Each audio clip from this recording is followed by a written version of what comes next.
Joe Jewett with Jack DeVos. It's Over the Line on News Radio 610 WTVN. All right, so you were saying John Williams wrote the theme to Jaws, won an Academy Award for it. For Jaws and for so many other great movies. He's won a lot of it. He's been nominated for like 87 Academy Awards. He's won like 9 or something like that. Yeah. Anyway, there is a Czechoslovakian composer named Antonin Dvorak who wrote a piece called Allegro 9. And if you listen to the opening theme of Allegro 9 and the opening theme of Jaws, musically note for note, the dun-dun, dun-dun-dun is exactly the same. Go to YouTube, search Jaws versus Dvorak, D-V-O-R-A-K, and you will hear the comparison. John Williams took it from a composer who died in 1904. Therefore, he couldn't sue, and that's the genius. That's the genius of John Williams, is he stole it from a guy who couldn't sue him. Well, I'm going to side with John Williams. All right, you go ahead. Despite the fact that you played it for me, and you're exactly right. I'm still going to be on John Williams' side because that's how I am. Because he's an American treasure. That's right. Why. He's an American treasure. And your evidence on this is YouTube. No, it's actually sound clips of each song on YouTube. And that's, you're sure. It's actually it actually appears to be legit. But the facts aside, I'm going with John Williams because he gave us the music from Star Wars. Harry Potter. Did he not? Yes, he did. Indiana Jones. Did he not? Indiana Jones. Superman. Did he not? Yes, he did. Truth, Justice, and the American Way, and I'm siding with John Williams. Close Encounters of the Third Kind as well. That one, too? Sure. Yep, he's been riding Steven Spielberg's coattails for a long time now. That's fine. If you're going to ride somebody's coattails, ride Steven Spielberg's. True, I'm not, like I said. I got to turn this. I can't believe you're flooring John Williams. I'm going to be over here. Right? Antonin Dvorak. He was, he gets some love. Antonin, the dead guy. Who cares? John Williams, the man. All right. Then why doesn't his when John Williams is dead, then somebody can go steal all his music. Is that what you're saying? It'll be like 3035. He'll be dead. He can't sue. So there you go. Our buddy Shane Stefanchik is on the line. Shane, how you doing, man? Good. How are you? Good. Let me ask you a question, Shane. So if you wrote a comedy bit, right? Okay, let's say you write a comedy bit, and then you, God forbid, die, and then someone takes it like note for note and does something else with it. Wouldn't you hope that your heirs might sue? Yeah, absolutely. Your estate? They should get some money from it. See? Jack, why isn't this Czechoslovakian dude's family suing John Williams? Because they were wiped out by the Soviets. Well, I didn't take that into account. The communists killed them all. It was genocide. That's why, Joe. Hey, Shane, how are you? Fair enough. Doing well. How about yourself? How are things over at Madlab? They're good. I'm actually here right now. Oh, you're at the Madlab, huh? What you guys concocting? What are in the beakers and the test tubes and things? Different kind of lab. That's in the basement. Oh, okay. All right, Shane. So you're part of it.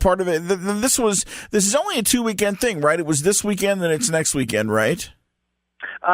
We had one last weekend as well. So, okay.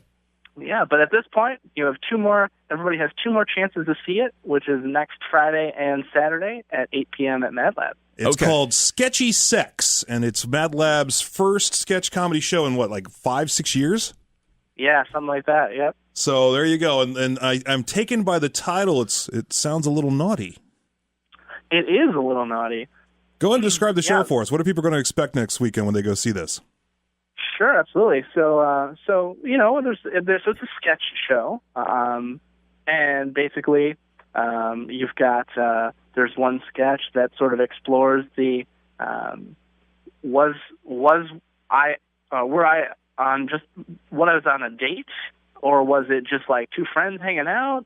So there's a sketch about that. There's a sketch about breaking up at inopportune moments.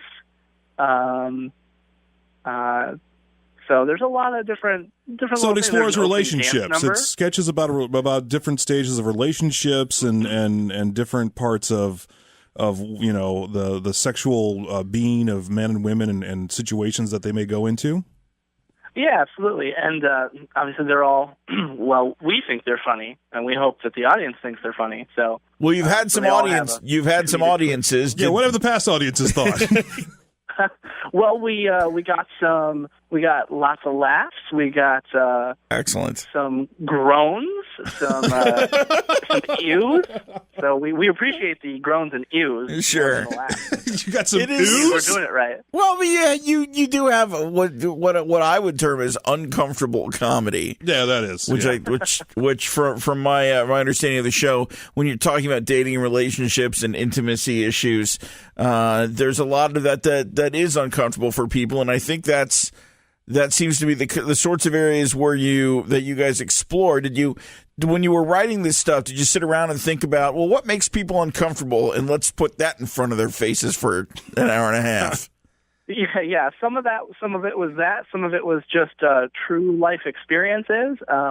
One of the sketches I think resonates with a lot of people because afterwards they're like, I have been on that exact date, and so yeah, people I'm looking really at some respond one way or another to it. Yeah, I'm looking at some of the titles of the sketches, and let me just run these down for the people when they go see this next weekend. As you've mentioned, Was That a Date? Then there's one called Laura Croft Womb Raider. That sounds pretty interesting. Office Romance. That sounds pretty just like what you were talking about, the situations, I'm sure. Which one of these has got the ooze? Because there's a lot of them. I didn't realize this show was this big. Let's see. Ews we got out of Was That a Date? A lot of the groans we got out of Lara Croft, Womb Raider. Okay. And then in between some of the sketches, there are also some commercials that we shot that also garner lots of laughs or groans and just sort of like, oh no! In fact, that was a quote from an audience member during one of the sketches. Was "Oh no!" Is that you're gonna put that up on the press releases? Sketchy Sex. Oh no!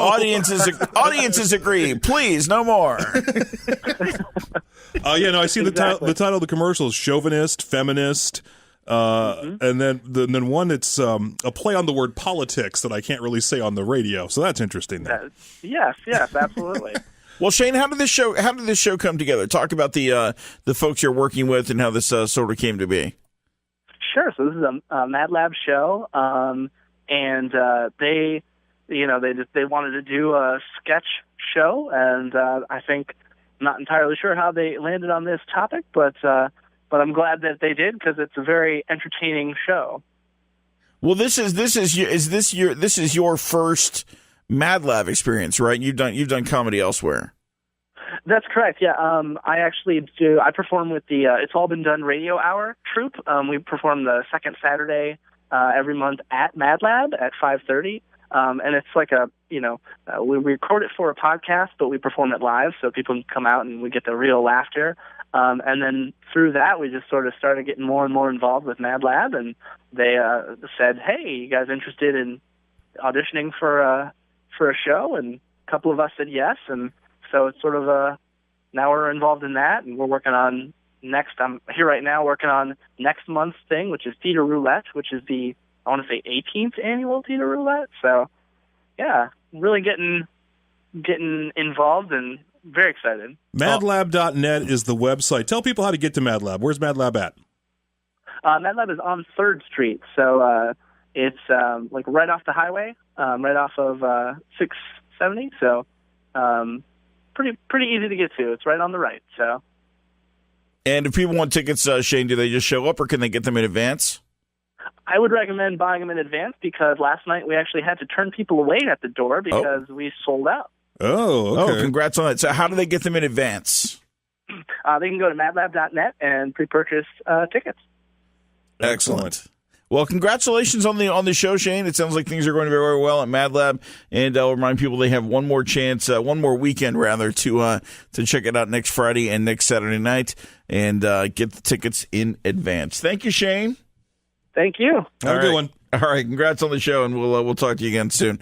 That's our buddy Shane Stefanchik, and again, the show is Sketchy Sex, and that is at Madlab Theater Company. It sounds really interesting. It sounds like, when we talk about dating and relationships and things like that, it sounds like there's plenty in that area that people are like, I like the multimedia. There's some people who don't like uncomfortable comedy. Yeah. I love uncomfortable comedy. Yeah, you do.